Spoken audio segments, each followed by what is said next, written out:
Well, first and foremost, on behalf of Under Armour, I know Kevin said it, we are very grateful to host this in partnership with Aspen. We are proud of the work we've done in Baltimore. We are unapologetic around what sports can provide to a young person.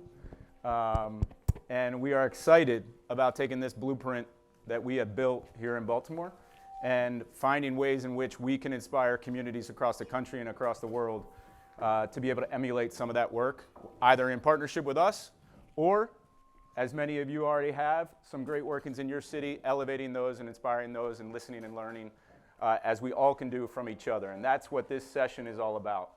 We have two phenomenal individuals who lead really some unbelievably innovative ways in which sports can be provided to young people in the middle school space. We all know in terms of some of the barriers that each and every one of you face, and I'm looking at some athletic directors, I'm looking at Tiffany Bird and Tanisha who run sports here in the city, and they find ways in which they can deliver sports to young people no matter what it takes. And I think as we move forward with that, it's this opportunity of collaboration and how do we get really innovative around how we can deliver sports to young people, because we know what that can provide to them in terms of the trajectory and success in life. So with that said, I do want to introduce Sonya Goodwyn, who is from Baltimore City Schools and helps lead the entire wholeness team at City Schools, and Lamont Robinson, who is from Oakland Athletic League and within OUSD and a partner of ours through our Curry Brand initiative. So, Sonya, just tell us a little bit about City Schools and the work that you guys are doing. Yes. Hello, everyone. My name is Sonya Goodwyn. As he said, I'm the Executive Director over Whole Child Services and Supports. And so instead of us taking athletics and having it in isolation, there are 6 areas that come under me. One is attendance, extracurricular activities, athletics, of course. We have the Office of Health and Specialized Services. We have student conduct. I know that's a lot of things, but if you think about it, all of those things put together is what it takes for us to actually take things out of silos and put them together to make sure that it's a well-balanced program for our students. We serve over 75,000 students in Baltimore City Public Schools. I would be remiss if I did not first shout out my phenomenal coordinator, Montgomery, who is sitting in the back, and my phenomenal director, Madam Bird. So I just want to give them a big hand. This is probably worse than speaking in front of my CEO because they're the ones who does all the work, and I am the one who helps to put it together to move things out of the way. There are many things that we are doing right now under their direction. The athletic program is split into middle school and high school. We have different initiatives, and I'm sure those questions will come up, so I will not go over all of it right now, or else I'll probably take up the full time that we have. But I'm looking forward to sharing some of the initiatives that we're working on, how we were able to feed from middle school to high school, and how we are looking forward to making sure that our kids are exposed, they receive experience, and it's an equitable process. And then Lamont from Oakland, born and raised, has helped develop with Baltimore, what I believe is one of the best sports offerings within a city that I have seen. So Lamont can talk, everyone, so just be ready for that. But Lamont, tell us a little bit about what you guys have been able to accomplish at Oakland Athletic League. Thank you, Flynn. First and foremost, I love the city. I've been around Baltimore for the last couple of days, and it's been welcoming seeing faces that I've spoken to, that I've met at different conferences, and being able to just really embrace the city. And one thing that I love about Baltimore as my hotel is looking, overseeing like the city and the brick buildings.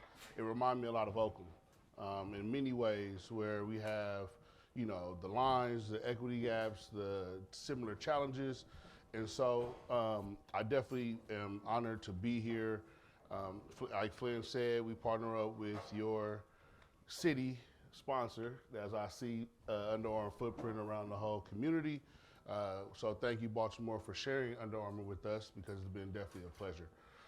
And then Project Play is a program, is also the Aspen Institute, which we worked with last year to do our State of Play report alongside with Steph Curry and his team to just identify some of the gaps and the inequities around our district and our city.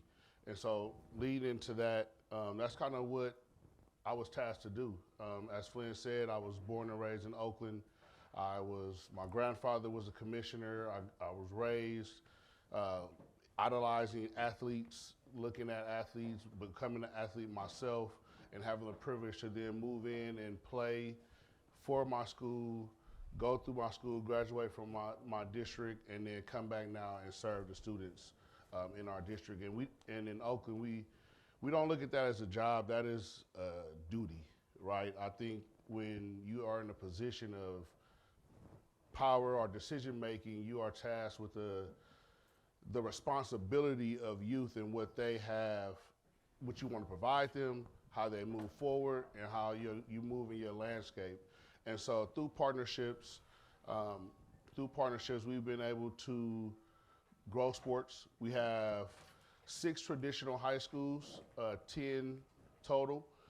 We have 17 middle schools, 53 elementary schools.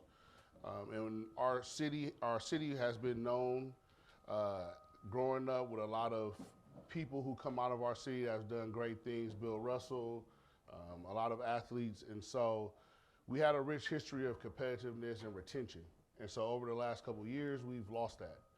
We lost that with the influx of charter schools, the influx of private schools, and really and truly we lost the ability for free sports because our park and rec isn't as strong as it used to be.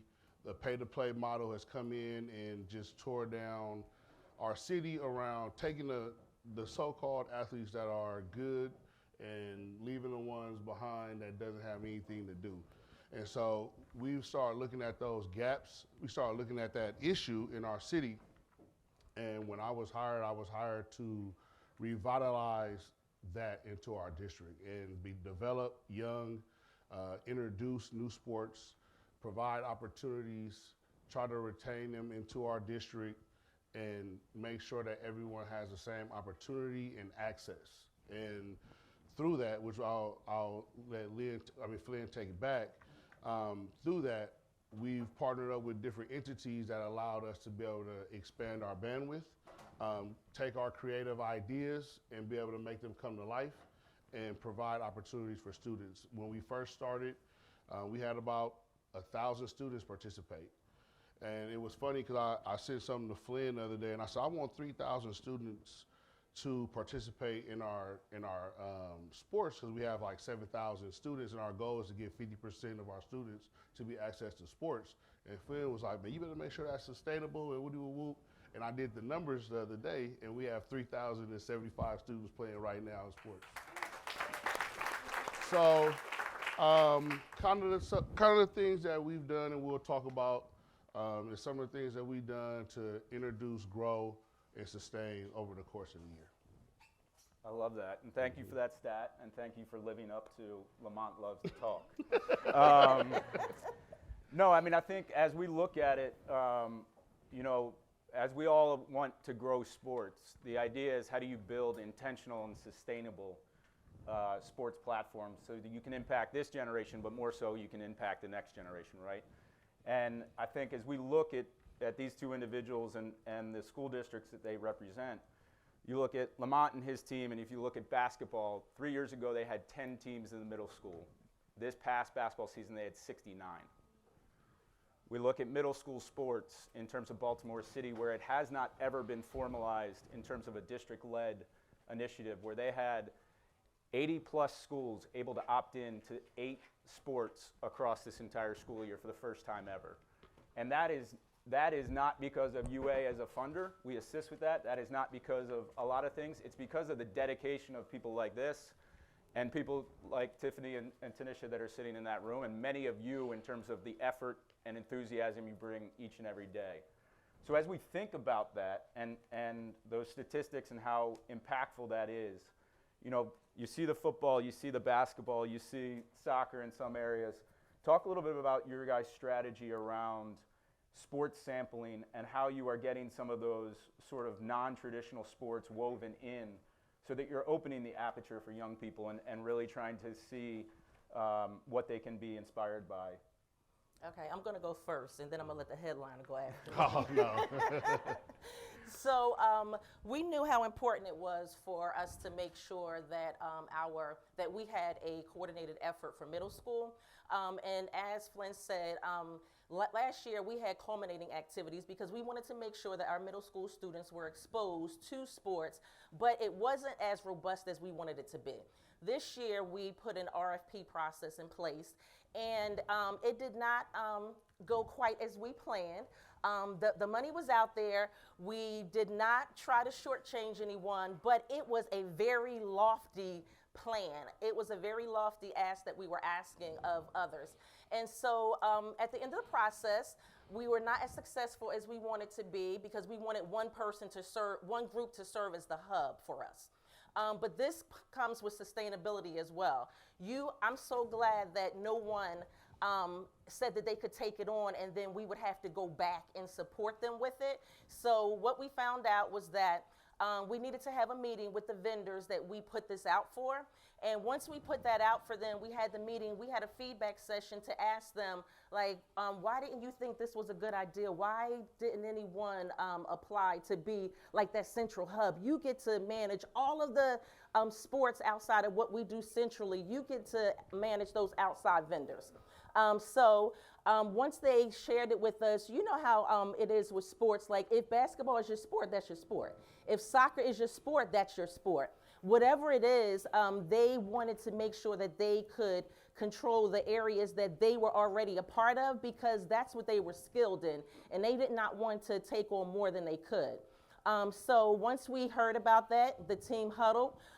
We got back together and we decided, what can we do differently?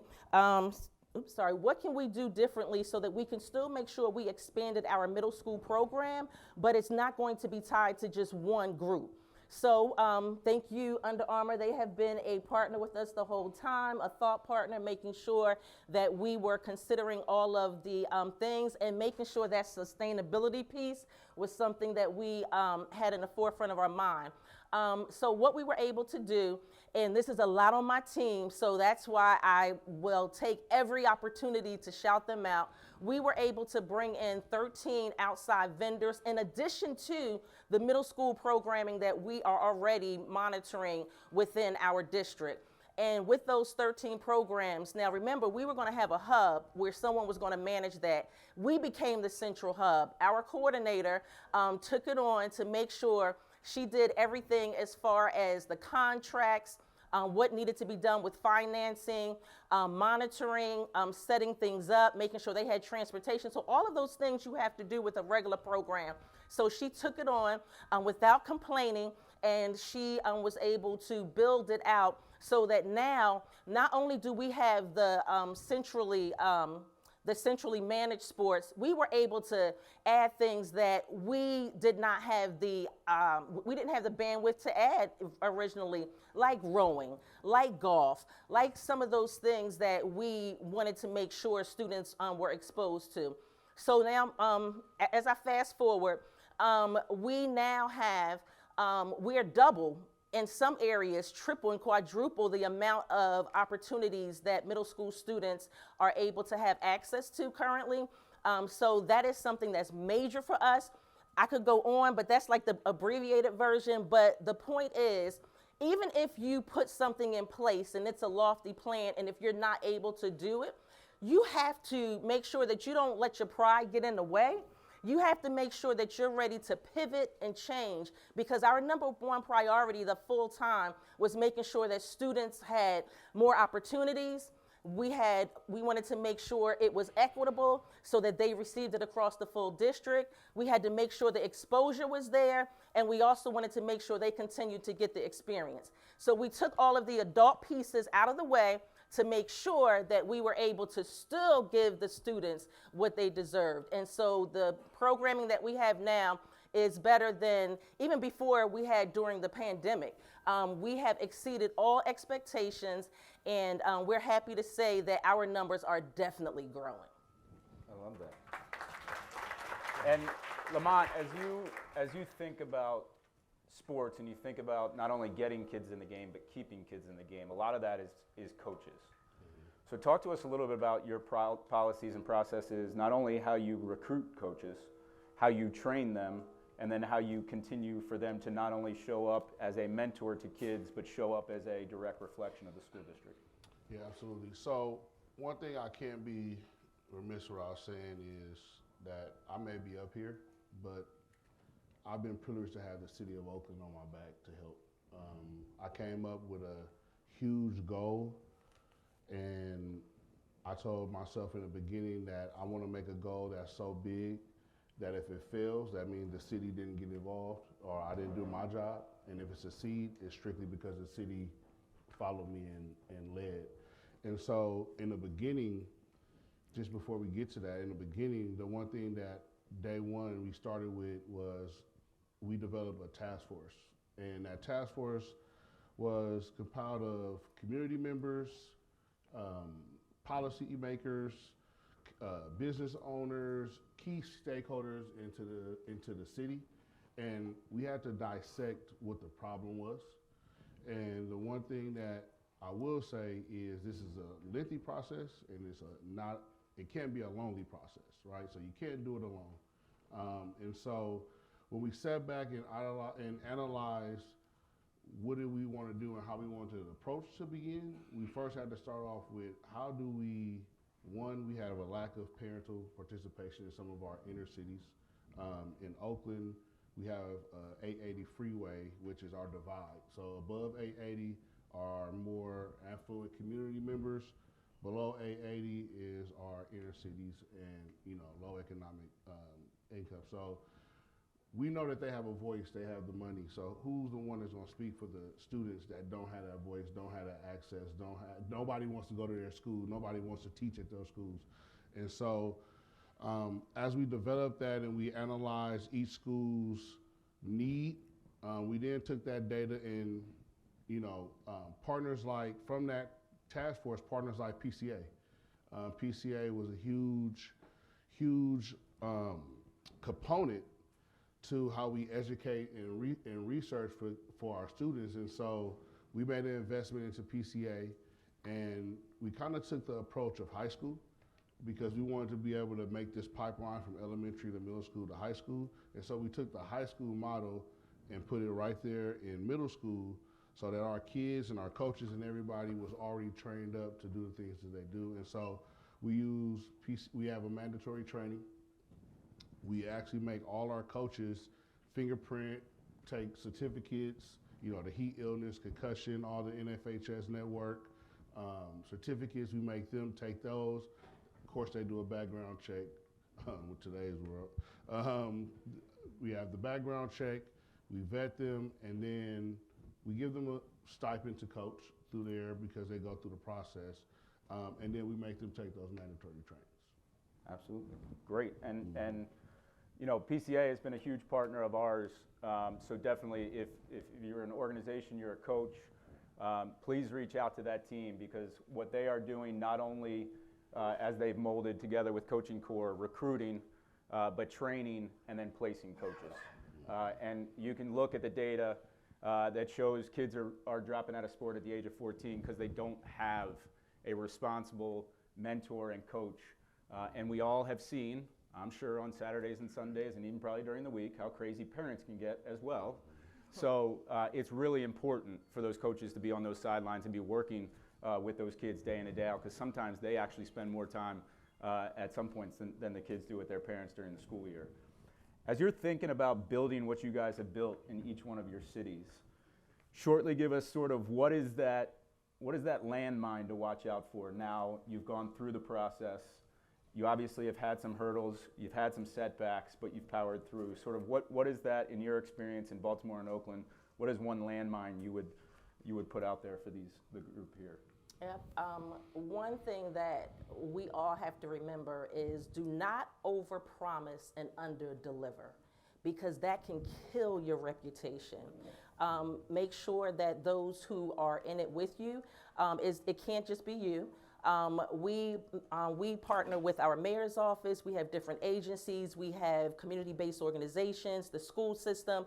Make sure that you do not leave anyone behind, because that will be the one who, not intentionally, but the energy will not be as positive. Let me just say that coming from that person or that group. Make sure that you let everyone's voice be heard, even if that's not the direction you're going in.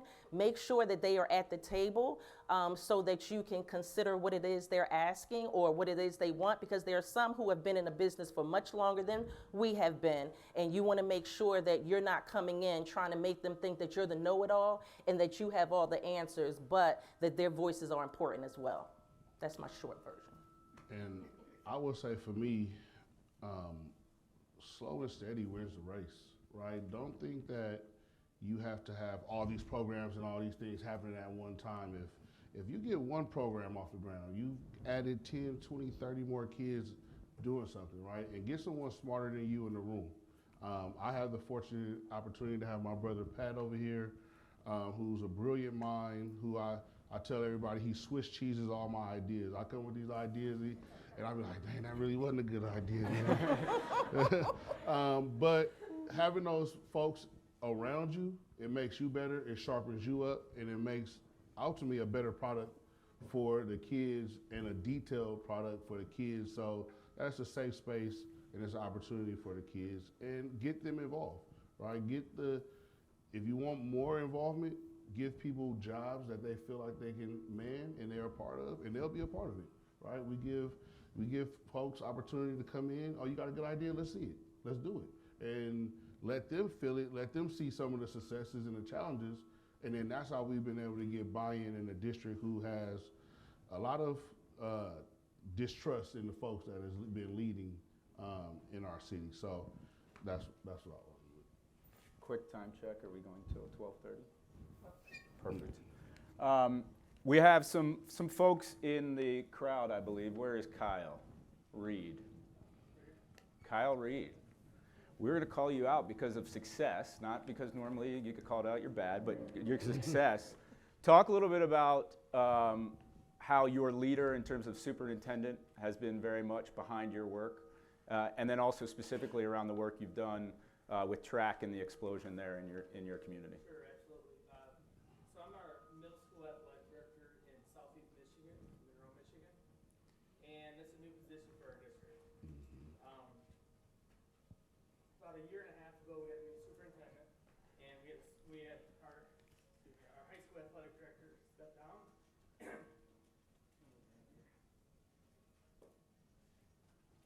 Vodka, drink of choice. Our high school athletic director retired. Yep. And they decided to separate our position into a middle school athletic director job also.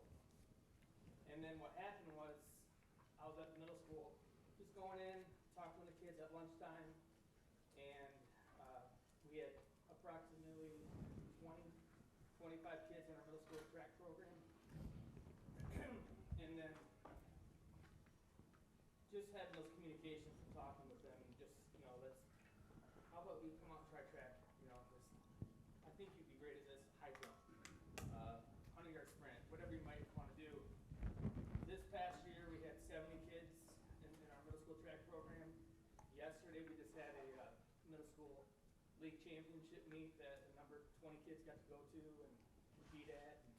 And one kid who is lack of a better term, freak of an athlete type of kid, who has seen all kinds of success in shot put. He took first in shot put in our league within our district, and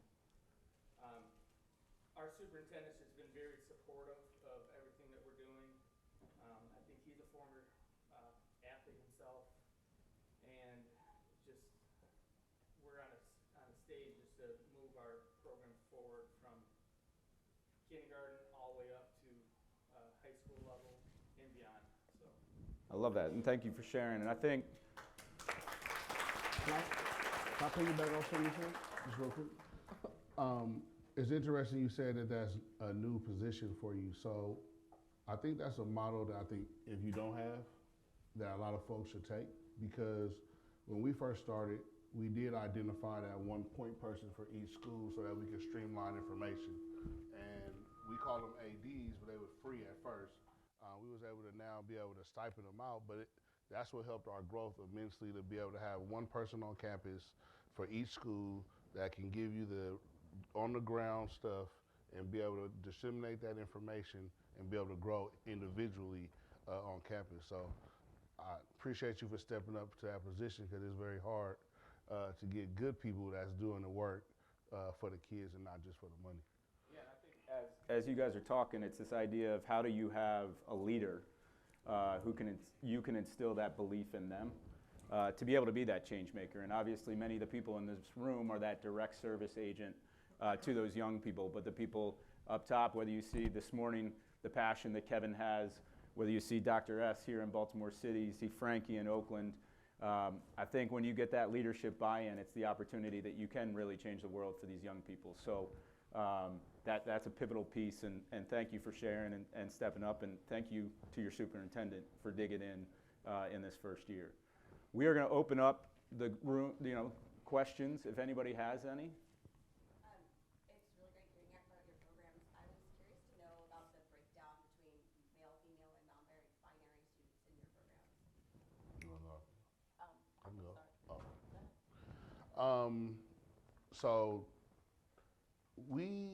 So with our California, right? And so the way we do our breakdown is we allow our students to be able to participate in whatever sport they identify as. Even though there's non-binary, they have to select like a gender, but we don't tell them which one to select. The only thing that the regulation we have is I'll use an example, if I'm female playing in boys basketball, I can't then in the same season be like, oh, I want to go play girls basketball, right? And so we ask them to identify, and then you can't play 2 seasons of sports. So we have, volleyball is a better instance. So we have girls volleyball in the fall, boys volleyball in the spring. So I can't go play girls volleyball in the fall and then say, oh, now I'm a boy, I want to play boys volleyball in the spring. So you can't get 2 of the same sport in 1 year. And so that's our only restriction that we have in regards to gender-based, if that answers your question. And then when you're thinking, I think more a breakdown of percentage in terms of students. 1,075, Oh, yeah. So one of the things that we inherited was a Title IX lawsuit. So day one, we had Donna Lupiano, a Title IX lawsuit, because our district decided to announce that we was going to cut sports, and we ended up not doing it because the Raiders bailed us out with like $300,000. But even though they announced it, they announced that there was less girl opportunities.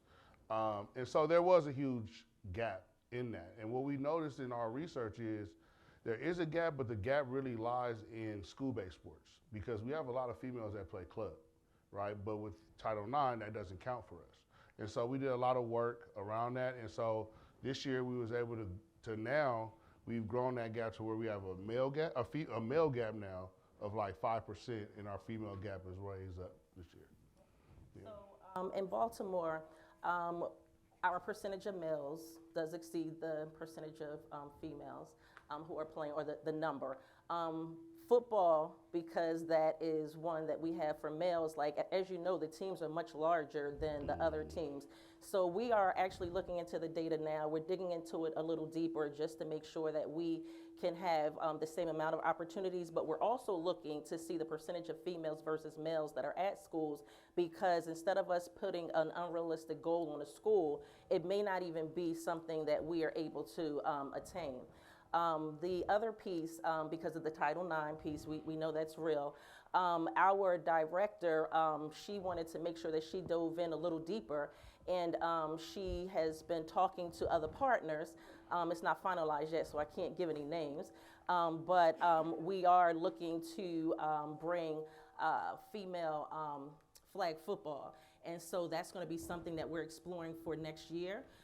We're in the process of looking to see which schools we're going to have participate, because I think the response was greater than what we thought, and we weren't able to just, start big and have things that we weren't able to maintain. The piece about the binary, so we know that's a very sensitive topic. And again, the way we're looking at data, we are in conversation with our legal department now, because even though that's not one of the areas that we are reporting now as our public reporting, that's an area that we cannot move away from. So next year is going to look a little different for us. And so that's a conversation that we have with legal currently. So thanks for that question. And for the record, those partners in that flag football space are phenomenal.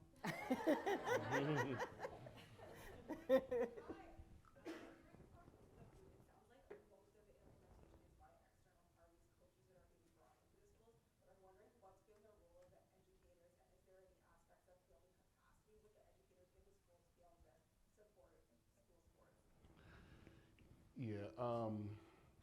Okay. So, so our original motto, in the way that our district was always designed, was for our teachers to go into coaching, because of the low stipend that we give our coaches. It's like the additional money to your teaching, right? I think we've been trying to penetrate the PE department and been trying to get a lot of our PE teachers and recruit on campus. Unfortunately, even in high school, a lot of our coaches aren't on campus jobs, and they coming from from another job, rushing to.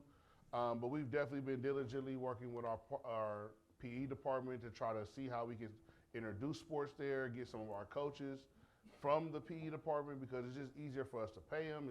It's an easier process, and it feels better when you're not coming 50 miles away to get a $2,400 stipend, right? It just feels better. But I think and I'm sure Baltimore feel this as well, is with the publicity that's going on, it's just hard to get coaches.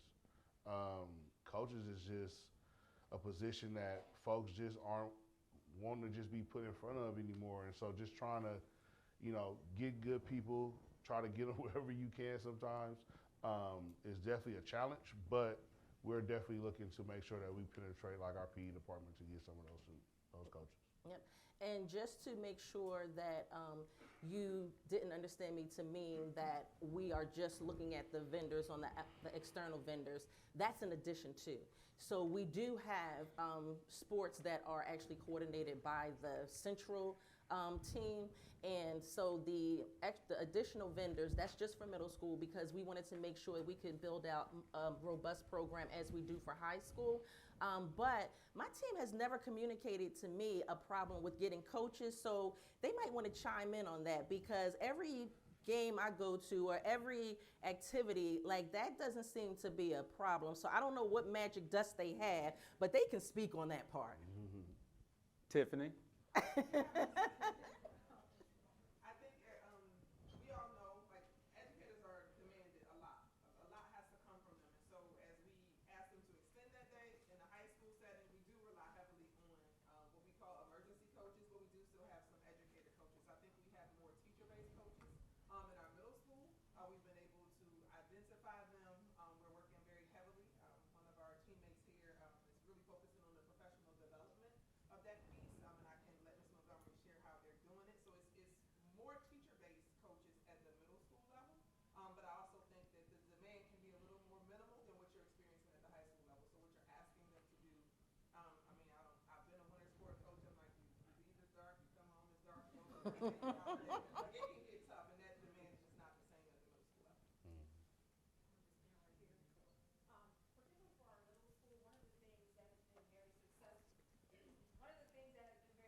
And then one of the other pieces that we added, if I can, Yeah. so someone mentioned the athletic directors. So in our high schools, we do have athletic directors in each of our high schools.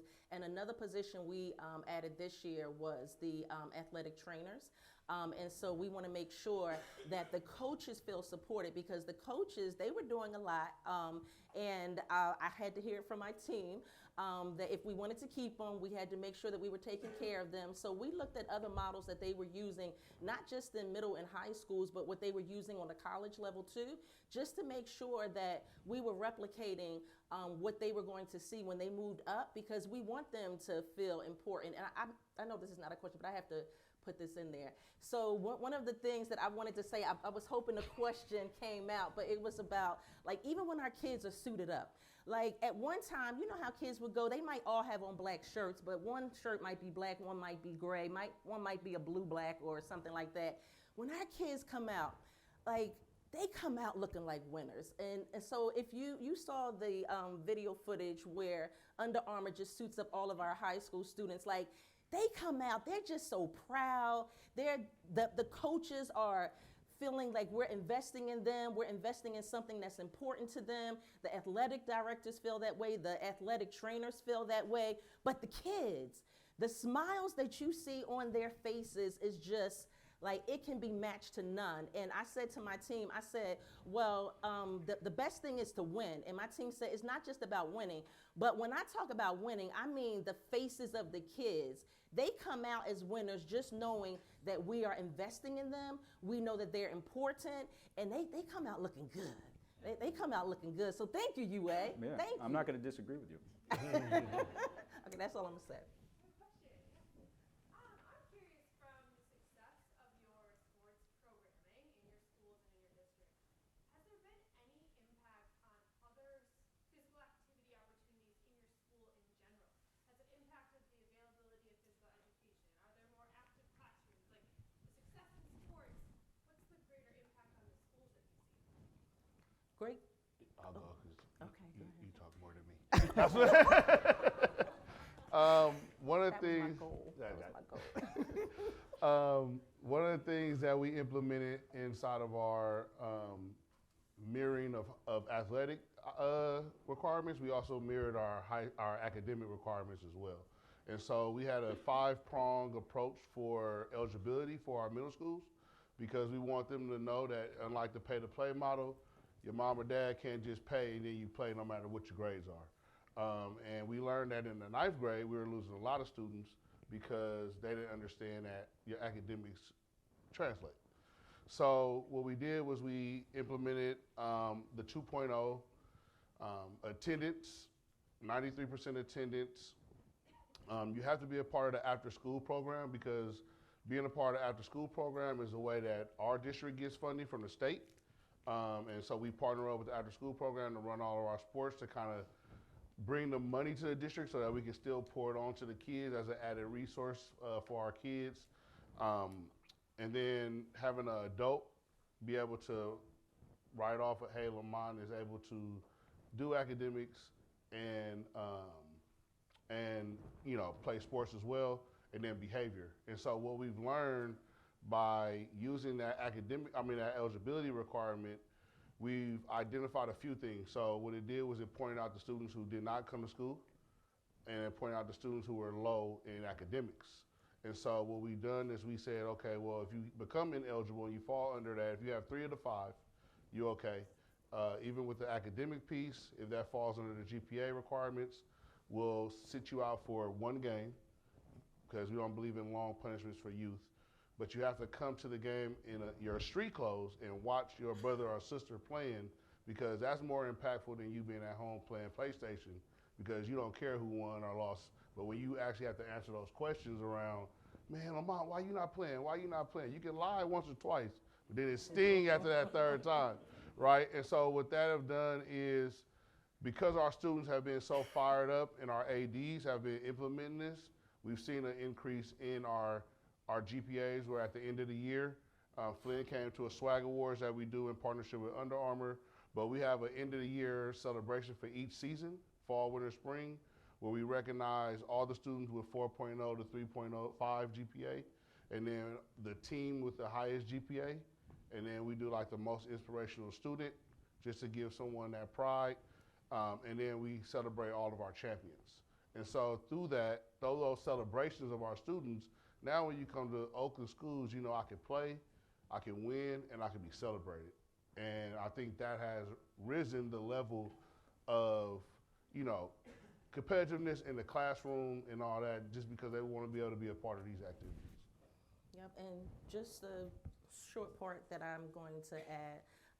So we do see that our athletes are outperforming our other students, and that's a very sensitive area for me because I oversee athletics, but I also oversee wholeness. So I want all of the students to be able to perform that way. And so we do have a higher requirement for our athletes as far as their GPA. It is higher than our actual graduation GPA. And so we are looking at some things now to just see what we can do overall. But we do know the things that we are putting in place for the athletes, it's working as far as their GPA, as far as their attendance, but what happens during the off season? And so that's what we are really looking at now to make sure that those mentoring opportunities are there so we can merge what's happening in wholeness and what's happening in athletics so that we can ensure that they're not just important to us when they're playing during that season, but they know that they're important to us all throughout the year. And I think that's a great point also as we think about building this, it's the idea of not only during the school year, but what do you do with that young person from that last day of school to that first day of the next year, right? And how do you continue that momentum? So that's areas in which we need to continue to ideate and understand how we're serving them throughout the 12 months and not just when they're in the school. We have time for two last questions because both your hands, oh, no, Tiffany, go ahead. Sorry.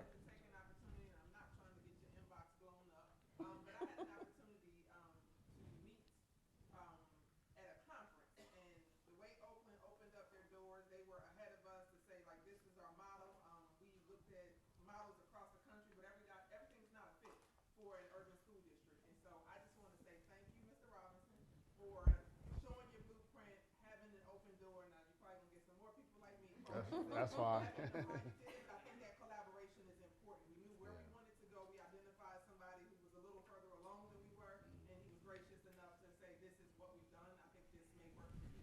Thank you. And I think the ultimate, thank you. The ultimate goal is that everybody has to work together because our ultimate mission is to serve the child, right? I mean, one of the things I don't like is when you know, you get it in sports where you got the OG who don't want to be pushed out, so they don't provide the information to the rookie. And it's like, we all learn. I learned from you guys. Like, I learned a lot just having conversations that we could take back and we could use, but it's a village, right? And we have to utilize our village, utilize these platforms, connections, to make sure that we just doing whatever makes it work for our city, but ultimately we're being able to provide opportunities for our kids. And like Tiffany said, my inbox is whatever. If you don't blow it up, somebody's gonna blow it up. So I'd rather talk to somebody who's like-minded and willing to collaborate and bounce ideas off. Otherwise, I'm just gonna be getting a bunch of parents asking me a bunch of questions that like, man, just come to the meeting. Last question. Yeah, looking at middle school, school-based sports below the high school level versus community-based rec programs, which obviously thrive in wealthy communities and don't necessarily do as well in less wealthy communities. Looking to the future, like where do you see that kind of playing out? Do you think middle school-based programming at that level is the future across the country, just in urban areas? Like, how do you see that playing out? I think that is an important aspect to all sports, all activities, right? I think if you utilize sports as a carrot and begin to educate through sports, and like things that we do is we introduce our high school interns to do our score clocks. We introduce careers. We introduce other organizations that do other things outside of sports. But I think the landscape of middle school is truly now the foundation because we're losing them so early. We have so many different things that we didn't have at the access of our hands when we were kids. And so we have to start penetrating their mind early enough to be able to just get them with the idea around playing and being involved earlier and often so that it can be able to be the platform to be able to get them to go into the right direction. And I think that a lot of people around the world is starting to realize, particularly the huge organizations and companies are realizing that the babies are where we need to start. And I think that is going to drive and produce a tool that a lot of people should use and to developing and making sure that their schools and their sports thrive. And I think it is going to be the new wave. I think that, we can't wait to high school no more. Because at high school, they did so much stuff. It's crazy now. We can go on about that. But to answer your question, I say yes. I think the younger, we develop an elementary school program. We have 52 elementary schools that participate in sports every Saturday. That bleeds into our middle school. That bleeds into our high school. And so the younger, the better.